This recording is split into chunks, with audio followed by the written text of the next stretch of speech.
Jack, how fast things happen in sports nowadays. It seems like just yesterday, Aaron Nola was the guy we all couldn't wait to come see up and pitch. He's old news now, and people were actually kind of like, yeah, he's gone. Let's get the next guy up here. It's funny how that works nowadays, isn't it? Well, you have to produce right away. I don't know if everybody's saying Aaron Nola is gone. I think it's too early for that, but I think your trip, and it's going to be fun now to watch Jake Thompson pitch. Yeah, so give me your thoughts on him making his major league debut. I mean, what else did this guy need to prove? I mean, I guess he kind of lucked into this spot that opened up for him here, or would he have been up here eventually anyway? Yeah. This was about what the schedule was. They a little bit of the minor leagues, and then give him an opportunity this year. Whether it was Nola, whether it was somebody else, whether it was Hellickson going at the trade deadline, there was going to be an opening for another starter. There always is. And especially with the way that the Phillies are really determined to limit the innings of these young guys going forward this year. So, yeah, there was no surprise that at some point about now he was going to get brought up anyway. But he did his thing. He went to the minor leagues and was tremendous, striking out. He came with a big reputation as a big strikeout pitcher. He's been able to strike out hitters. He's got a below 3 ERA, and he did everything he needed to do. I'm excited to watch him pitch. Yeah, I think a lot of people are. And, Jack, I think a lot of people are excited to watch this staff pitch day in and day out. I'm not saying that it's Lee and Halladay and Hamels and Oswald over there, but they've got guys that you want to go see pitch every fifth day going out there, and they're all young. They got the makings of something here. They do, and they absolutely do. But, again, if you don't like Eichhoff, there's something wrong with you. Eflin, really talented pitcher they got for Jimmy Rollins. Velazquez, he can just stay healthy. It's the blister yesterday. He had the dead arm. He's had these various different things. But what a remarkable talent, a franchise-turning talent. And I'm not giving up on Nola yet. Nola was the number 7 overall pick in the draft. He's had a little problem with his elbow, and I don't know where this is going to wind up. I'm not completely sold that this is a couple-week process. I think it might be longer than that, but he's young enough, and the Phillies aren't going to really compete for another year or two anyway. So by the time they're ready to compete, all these guys should be in their late 20s and humming. And let's be honest, they're not all going to pan out. It's almost impossible. But they've got strength in numbers. If 2 or 3 of those pan out, then you fill in with somebody else. You fill in with a free agent. You buy a veteran at some point. If 2 or 3 of these young pitchers that we're seeing now prove to be as good as they look, then the Phillies will be in great shape going forward. I'll tell you, Jack, how many times do you see a trade where, the returns have been this good? Jake Thompson up. We don't know what he's going to bring, but he's at least at the major league level. Eichhoff, Alfaro performing well. I mean, it seems like that deal for Hamels is really paying off for this team. And it's paying off for the Rangers, which is fine. That's what a good deal is. A good deal is a good deal for everybody. Yep.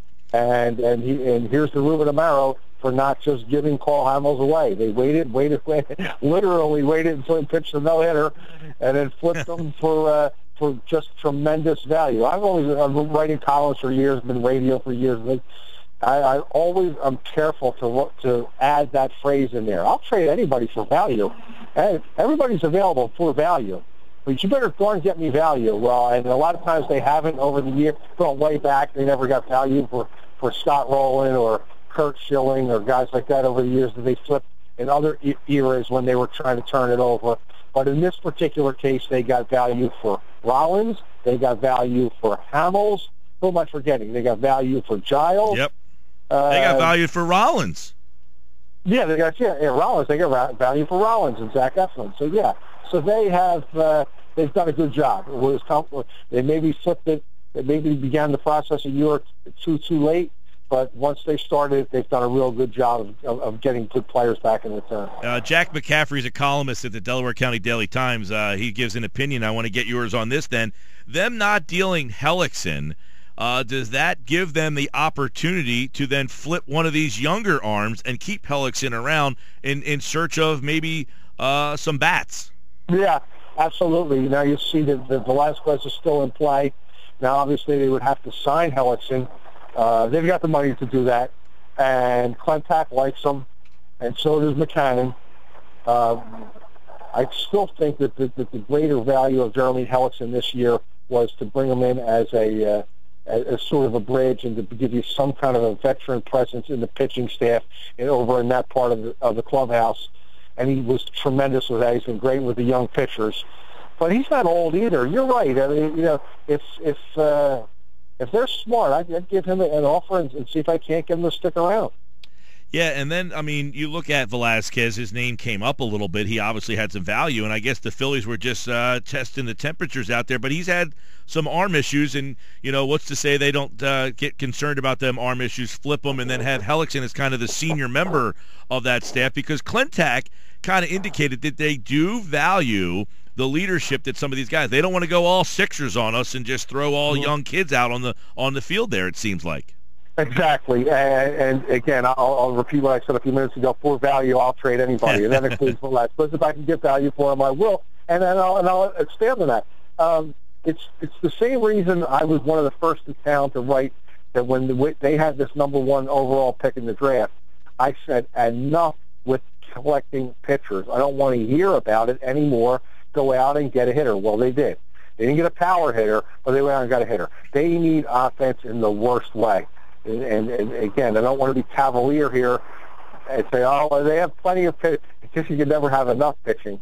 But if you have, again, Nola and Thompson and Eflin and Eichhoff and maybe Hellickson, and then you've got guys like Asher and Appel and other guys in the minors, you should have enough there that if I can get a couple of sturdy young bats for Vince Velasquez, to me, that's good baseball management. They better pan out. But yeah, the Phillies need offense in the worst way, and they've really done a great job of putting together a young pitching staff. But they can't be afraid to move one of these young pitchers now to bring back multiple bats. And if that happens to be Velasquez, you cross your fingers and you hold your breath, because Mike, he just remarkable talent. You just see it. He just oozes it. But again, give me a couple of good talented bats back, and I can live with that. You mentioned the offense. You wrote a piece about one guy who's turning some heads since he got moved to the leadoff spot there, and Cesar Hernandez. He kind of did this last year. He got hot for a little bit here, but is he a guy that the Phillies might have to think about a little harder when they're going over their offseason blueprint? It is. It's somebody, and that's well put, that are going to have to think about him a little bit harder. I get the sense that they're exasperated with his base running, which is among the worst you've ever seen, which is unfortunate, because he's a guy that I want to say he had 18, 20 stolen bases, something like that from last year. He can steal a base, and that would be a great value if they could get him stealing bases without getting picked off or getting thrown out. And they can't seem to get that settled. But he came in and out of this homestand this week almost flirting with 300 after a slow start. And listen, eventually they have 3 players going for 2 spots. J.P. Crawford's going to come up next year, you would think. So now Crawford's up. What do they do for second base? McCann thinks that Galvis is a plus defensive second baseman. He likens him to Roberto Alomar defensively. And we saw Galvis play spectacular, not good, spectacular defensive second base a couple years ago when Chase Utley was out. You can roam into the outfield and make plays. This is really a good second baseman. But you know what? He can't hit. And if he can't hit and Hernandez does hit, because Hernandez might not be that remarkable a second baseman, but if he can be a 280, 290, and dare I say a 300 hitter, then it might be Galvis is the one who has to go. That didn't look like the smart money early. It looked like the future double play combination was going to be Crawford Galvis. But again, Hernandez at least has played himself back into that mix, and were he to get the 300, it's going to be difficult for him to get the 300. But if he's going to end this season with 300 going into his arbitration year, he's talking about somebody who very well they could commit to. Let's face it. I mean, Hernandez was a guy not that long ago that was considered a little bit of a farm system prize, At that time, they didn't have a whole lot in the farm system, but I remember when they brought him up, he played some center field, he played some second base, and people were excited to see him. He's been a little inconsistent. He drives McCann nuts with his inconsistency at the plate. But ever since maybe the last 8 or 9 weeks, they've got him hitting off the tee. He's hitting the top of the ball. He's leading. I think in the last month or so, he's been leading baseball and ground ball hits.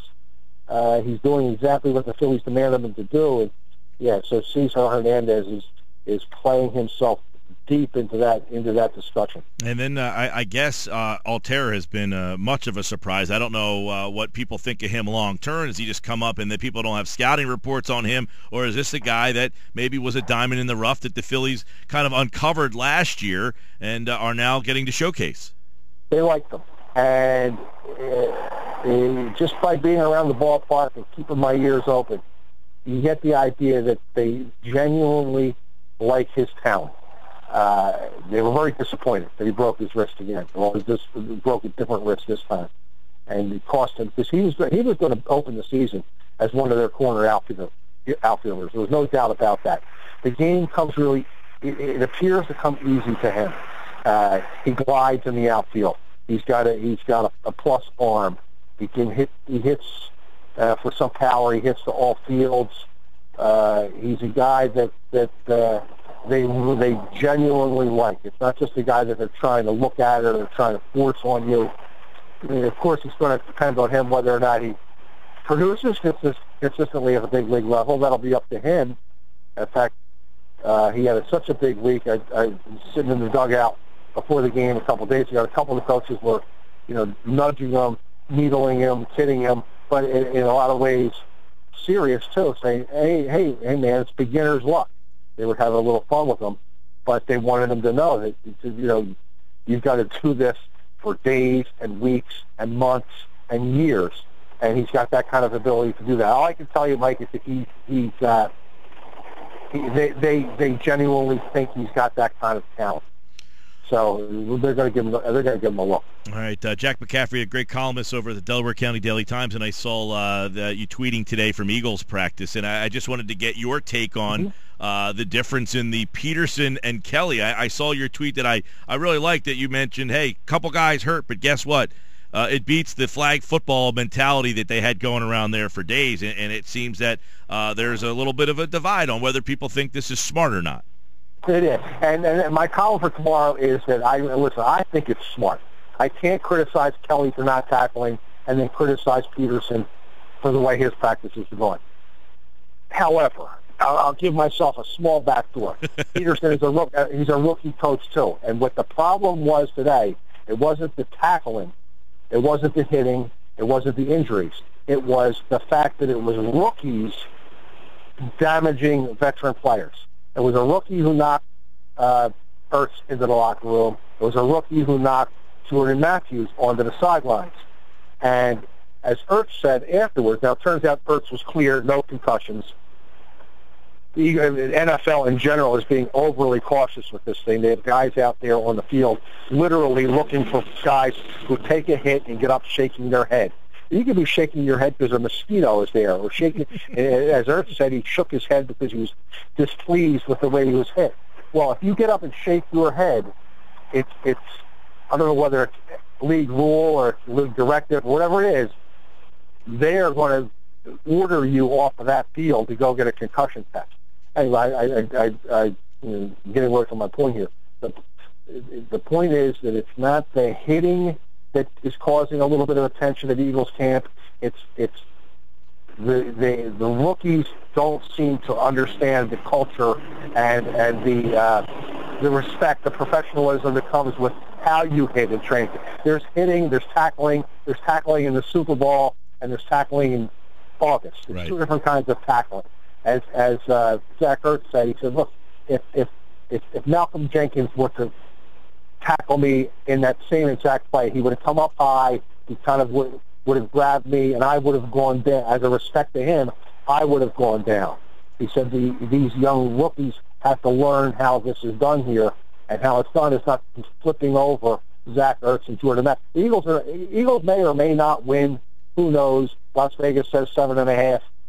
but they are not going to win without Jordan Matthews and Zach Ertz. That's true. That we know. And they can't have, and Peterson has to be careful to not let rookies be knocking them out of practice. That's what Peterson's got to learn a little bit, I think. But I won't. I'll try not to talk with forked tongue too much. I like the fact that it's a contact game and you've got to hit. Most of the players, Lane Johnson, other guys were saying today, look, this is football. We've got to get ready for it. Again, the rookies just have to be a hair more delicate, I think. Yeah, and look forward to that piece over at the DelcoTimes.com, Delaware County Daily Times, Jack McCaffery. If you want to read his piece on Jake Thompson and Cesar Hernandez, you can follow him on Twitter at Jack McCaffery and get those links right there. Always enjoy catching up, Jack. My pleasure. Anytime, Mike. Thanks. Take care, pal. Jack McCaffery here, one of the best.